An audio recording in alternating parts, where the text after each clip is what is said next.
Assalamualaikum warahmatullahi wabarakatuh. Om bro, omku semuanya, selamat siang Anglers Nusantara. Salam satu hobi, salam sejuta saudara om bro. Oke bro, kali ini kita nggak mancing ya om bro. Kita mau bikin suatu video yang ini requestan dari salah satu sahabat mancing saya ini ya bro ya. Request, maaf ya om, videonya agak sedikit gimana ya, ada suara motornya. Kebetulan rumah saya di pinggir jalan om bro, jadi kedengaran aja suara motornya, sorry ya. Jadi kita lanjut ya. Katanya begini, request wak buean video khusus rangkaian panciang ikan kapie jo balingka nanjaleh cie om. Kalau bisa buat di rumah se om, biar mantap audionya. Ceknya kan gitu.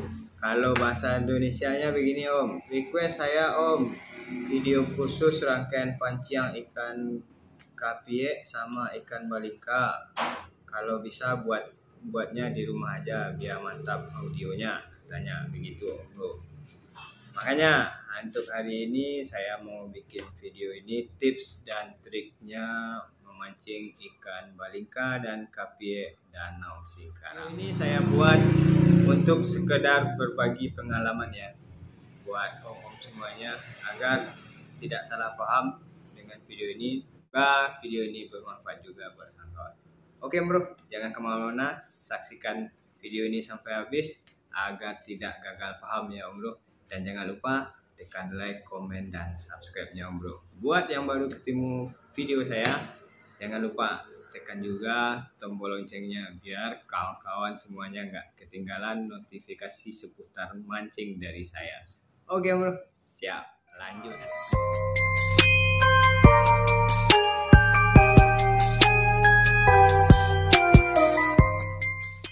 Oke, ini tips dan triknya memancing ikan balingka dan kapie danau Singkarak. Untuk ikan balingka dan kapie ini om bro ya, itu sebenarnya ikannya satu keluarga, masih satu jenis. Cuman di daerah saya namanya dibedakan. Kalau yang kecil-kecil itu namanya kapie. Kalau ukurannya udah besar ya, itu dinamakan balingka. Padahal ikan itu masih keluarganya tawes, itu si keluarga tawes. Kawan-kawan angler yang suka mancing ke danau Singkarak, pasti kawan-kawan angler semua yang pada tahu tuh, apalagi di pinggiran-pinggiran danau, mulai dari Tonggak 7 dan sekitarnya sampai ke ujung ya, pada lihat ikan kapie di pinggir-pinggir danau itu loh bro. Pas dipancing makannya susah ya kan, nggak mau makan, padahal ikannya kelihatan aja, ikannya rame, ikannya banyak, tapi nggak mau dipancing. Gimana tipsnya dan gimana triknya? Yuk saksikan yuk. Oke, yang pertama kita bahas tentang umpannya dulu ya bro. Untuk umpan memancing balingka dan kapie, yang pertama ya, umpan yang pertama pelet apung min 2 ya, kita bahas dulu umpan. Yang kedua pilus Garuda bro, snack pilus Garuda yang penjualan 500 itu ya, itu ampuh juga itu guys. Yang ketiganya biji kapas, biji kapuk itu loh bro, biji kapuk kan ada bijinya tuh, pakai biji itu gokil juga. Yang keempat lemak ayam bro, itu ganas juga, asik juga pakai umpan lemak ayam itu. Kalau pakai lemak ayam itu strike-nya pasti itu bro, langsung dilulurnya, langsung ditelannya kan.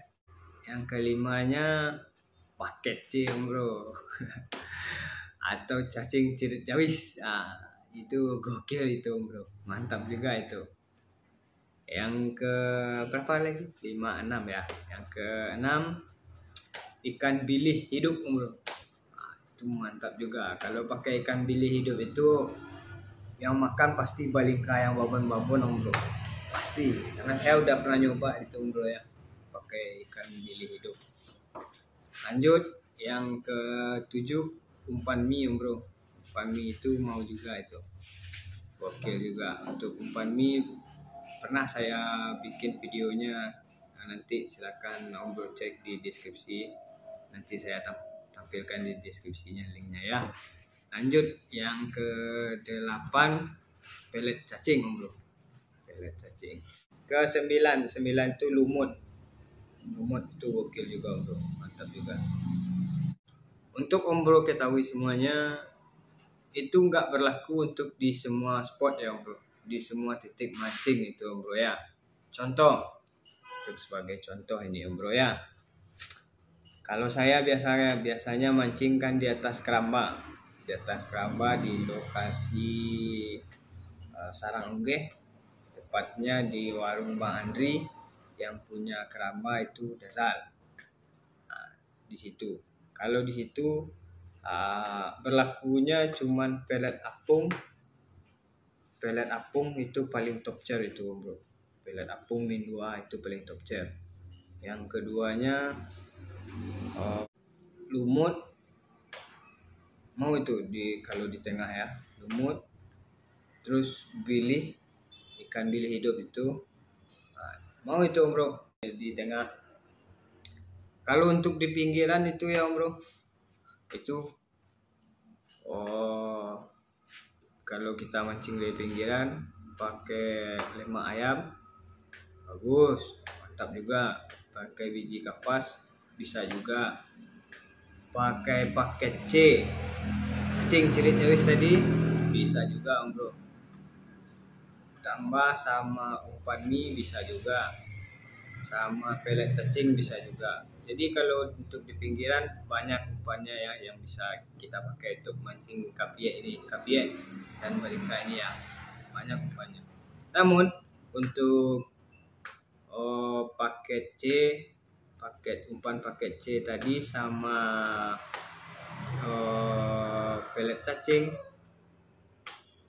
itu potensialnya om bro, ketika hari badai dan di pinggiran danau itu airnya keruh, itu paling potensial pakai paket C om bro. Sama pelet cacing tadi itu paling potensial. Oke bro, untuk pembahasan umpan sampai di sini, apakah omku semuanya paham? Kalau bagi yang belum paham, silahkan nanti komen di kolom komentar di bawah ya bro. Atau ada yang kurang dari saya, silahkan juga di komen di kolom komentar nanti. Lanjut, kita bahas tentang piranti atau set tackle yang kita gunakan untuk memancing ikan balingka dan kapiek ini. Oke, pembahasan untuk pirantinya, yang pertamanya yang paling penting sekali ini bro ya, yang paling penting itu dari nilonnya bro.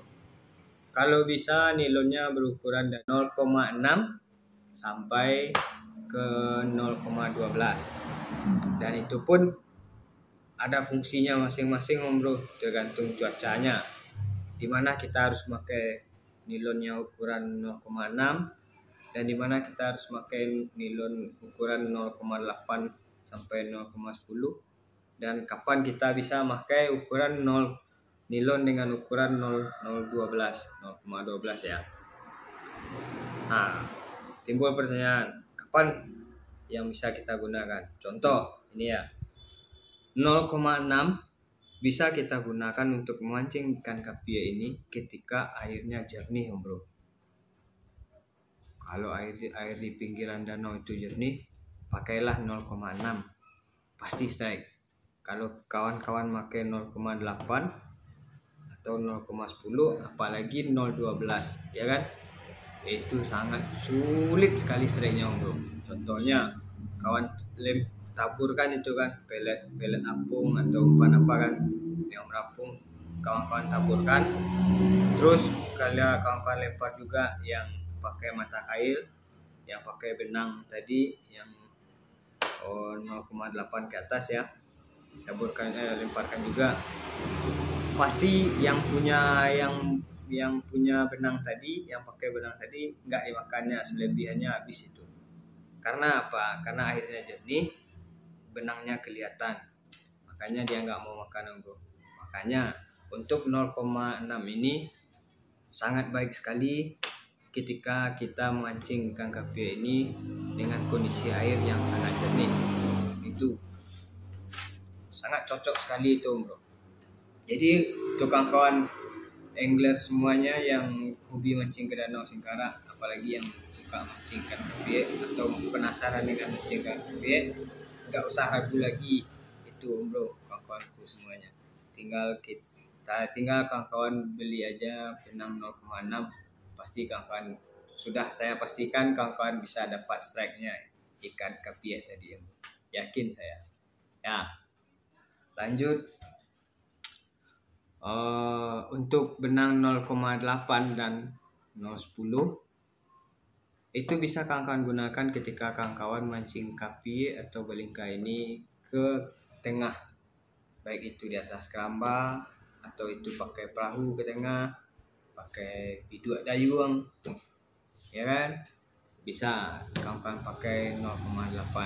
Kenapa enggak 0,6, bang? Kan lebih halus tuh. Ya, betul juga. Cuman kendalanya kalau kita pergi ke tengah mancingnya, ya, kita nggak mancing di pinggiran, kita mancing ke tengah, itu umumnya ukurannya besar-besar ya, bro.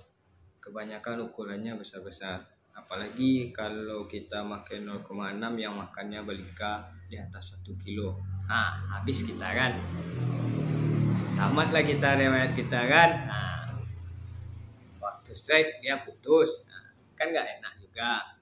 Ya kan, makanya pakai 0,8 atau 0,6 dengan set jorannya yang lentur ya, bro, yang kalau bisa selentur joran UL atau joran microfishing, mantap juga itu, jadi nggak aman benang kita, bro, ya. Lanjut, untuk ukuran benang 012 nya gimana, bang? Nah, kita lanjut untuk ukuran benang 0012 nya bisa kita gunakan dari 010 dan 012 bisa kita gunakan untuk mancing di pinggiran ketika hari badai. Kalau hari badai itu pinggiran danau kan keruh tuh, bro. Mantap, nggak apa-apa kita pakai ukuran 010 sama 012 itu. Benangnya nggak bakalan kelihatan, dan umpan yang paling cocok untuk hari badai itu kita pakai cacing cirit jawis tadi. Itu mantap tuh, bro, bisa dipastikan panen itu, bro, ya, pakai C ketika air di pinggiran danau keruh, mantap sekali itu. Apalagi kita makainya pakai TG, mantap itu, bro. Saya paling suka makainya pakai TG, bro, paling candu saya itu.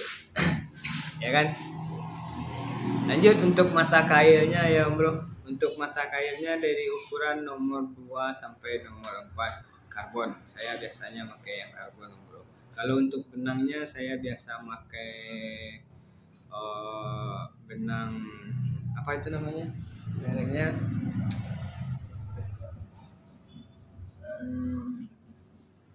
oh ya, untuk benangnya saya pakai Enigma, mereknya Enigma. Kalau untuk mata kailnya dari nomor 2 sampai nomor 4 pakai karbon, merek karbon, bro, ya. Kalau pakaian saya, kalau kawan-kawan, buat kawan-kawan itu terserah, dan ya, ukuran mata kail itu menyesuaikan juga ya. Kalau saya biasanya pakai yang itu. Dan lanjut tips yang ketiganya untuk tekniknya, bro. Untuk tekniknya bisa kita main dasaran dan bisa juga kita main pelampung. Dan enggak semua waktu kita bisa pakai pelampung, dan enggak semua waktu kita bisa pakai dasaran. Tergantung ya, bro. Kalau tergantung, balik lagi ke soal cuacanya. Kalau lagi jernih airnya, itu bagusnya kita main dasaran, bro. kalau mancing di pinggir ya. Beda kalau kita di tengah. Kalau di tengah kita nggak apa-apa pakai pelampung. Tapi kalau kita di pinggir, baiknya pakai teknik dasaran. Dan untuk ukuran dari batu-batu sama mata air itu menyesuaikan ya bro. Bisa jadi itu jaraknya semeter, atau bisa jadi jaraknya 2 meter, bisa jadi jaraknya 3 meter, itu menyesuaikan. Nah, untuk pembahasan ini sudah pernah juga saya bikin videonya, dan silahkan kawan-kawan cek di deskripsi nanti ya. Nanti saya cantumkan. Itu udah pernah juga saya bikin videonya. Nah, untuk teknik pelampung di pinggir ya bro, untuk pinggiran ya bro, itu bagusnya kita pakai saat air lagi keruh bro, lagi badai atau lagi keruh. Nah, bagus kita pakai pelampung, jadi makannya kelihatan. Dan rupanya kita pakai C. Oke bro, cukup sampai di sini dulu pembahasan kita bro. Saya harap kawan-kawan semuanya udah paham, dan jika ada yang belum mengerti silahkan komen di kolom komentar. Dan saya harap semoga video ini bermanfaat untuk kawan-kawan semuanya. Dan satu hal lagi, video ini saya bikin hanya untuk sekedar berbagi pengalaman ya kawan-kawan ya, tidak ada unsur-unsur yang lainnya. Saya hanya sekedar berbagi pengalaman karena berbagi itu indah. Oke bro, sekian dulu dari saya. Assalamualaikum warahmatullahi wabarakatuh. Salam 1 juta saudara. Oke.